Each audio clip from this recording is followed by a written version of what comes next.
All right, I will take a brief recap into the Nigeria economic situation for the year 2023.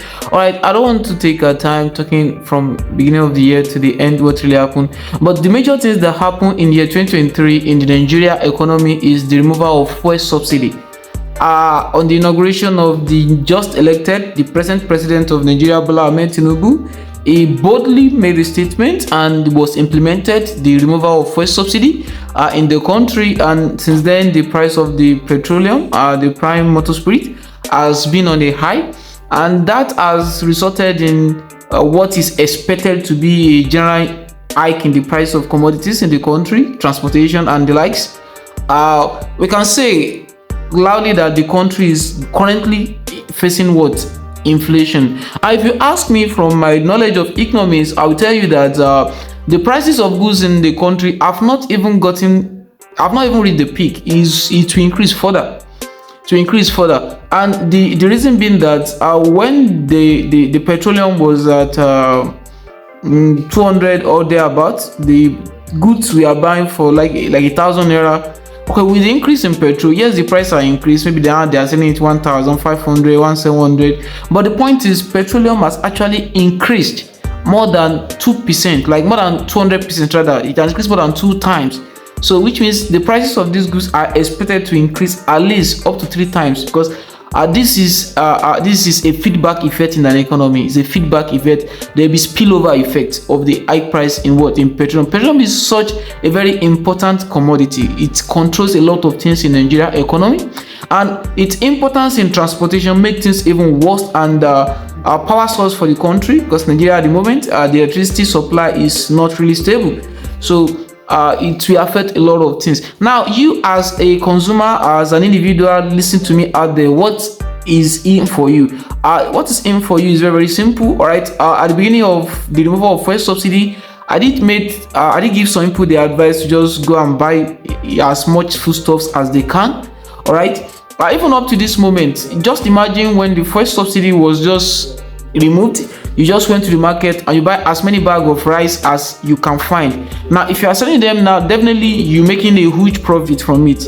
Like if you buy 100,000, definitely now you're making, without 100,000, maybe like making around 60,000 naira. All right, but the point is, it is still an option. Come year 2024, it is still an option, because believe me, things has not really gotten high. Now, what can the federal government, what can they do to actually stop this hike in price? All right.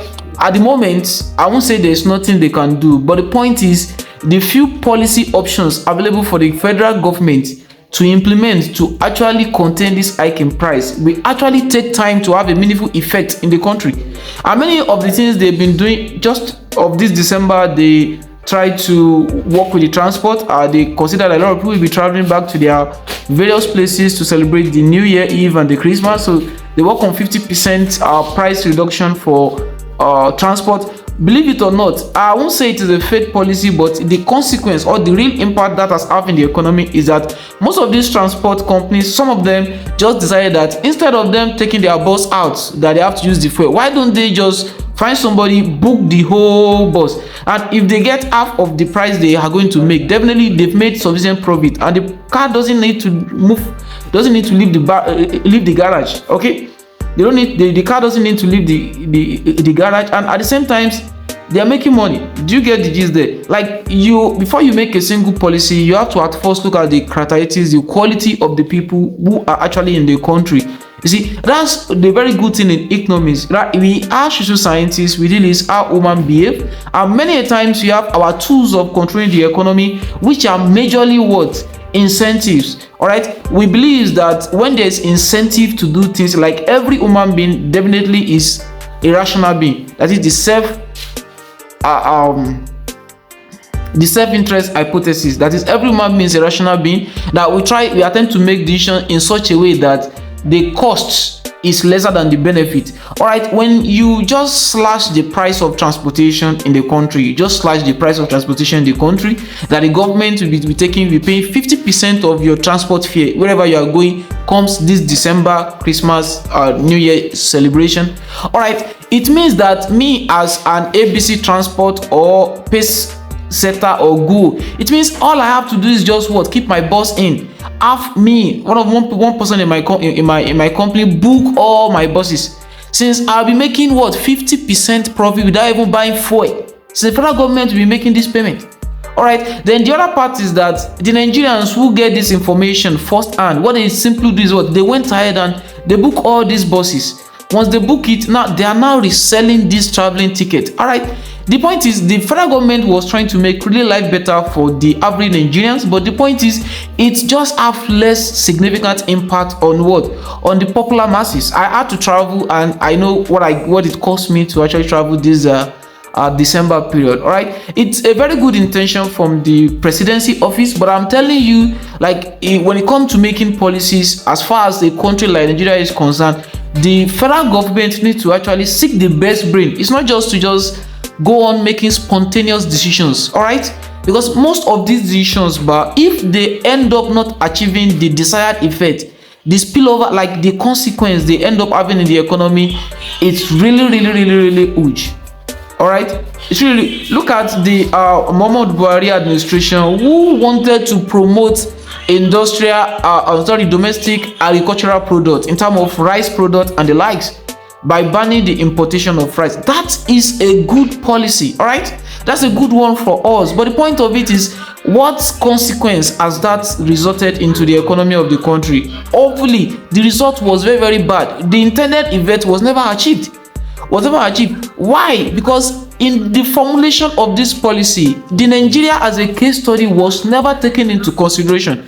When you're making a policy for the people of Nigeria, you have to study the characteristics of the people of Nigeria, and you have a lot of diligent work to actually do before you make an action in this country, because in most cases, not acting is actually better than acting. And when you're not acting, you are a failed governor. You are a failed government rather. So there's a need for the government to actually seek in and get the best brain out there in the formulation of any meaningful policy that is willing to propose. This country is I would say it's not too bad at the moment, but we can make it worse by actually embarking on plans and actions that are not well crafted out. All right. So on that year 2024, let me officially wish the office of the presidency, let me wish in happy new year in advance, and for his plan for the year 2024, I wish the intended goals can be achieved. But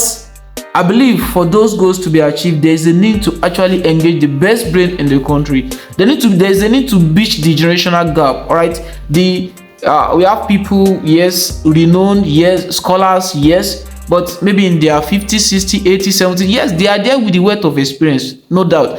But now we have a new wave of so many technological know-how. We have a new wave of enlightenment. And if what decisions you are trying to make is to bring about a sustainable growth in this economy, a sustainable growth in Nigeria, then you have to involve the elite youth in the country. Don't get me wrong, we have less elite youth in the country, but we still have some. And I believe if we looking to get them involved, fine. The president knows better than I as to how he can actually get them involved. But for the fact we need them, this country just need them. We have to just do something right. 2024, we can't afford to go on from the beginning 2024 to the end of 2024 making another set of trying and error. Trust me, COVID-19 event is still not completely out of calculations in Nigeria, to be sincere. Also, the strikes we've had in the past, both in the university sector, both in the labor congress activities,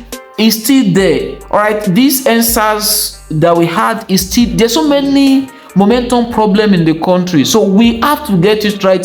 2024, all things might actually get really worse.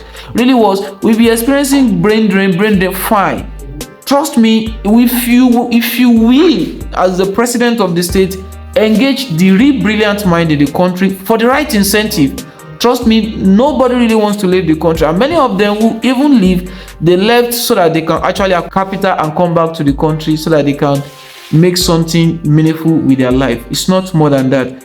Once again, I will say, office of the presidency, We really appreciate your gesture so far and your efforts to actually show to the world that you really care about the nation at large. But we need to make a carefully planned policies if the intended goal will be achieved. All right. Thank you.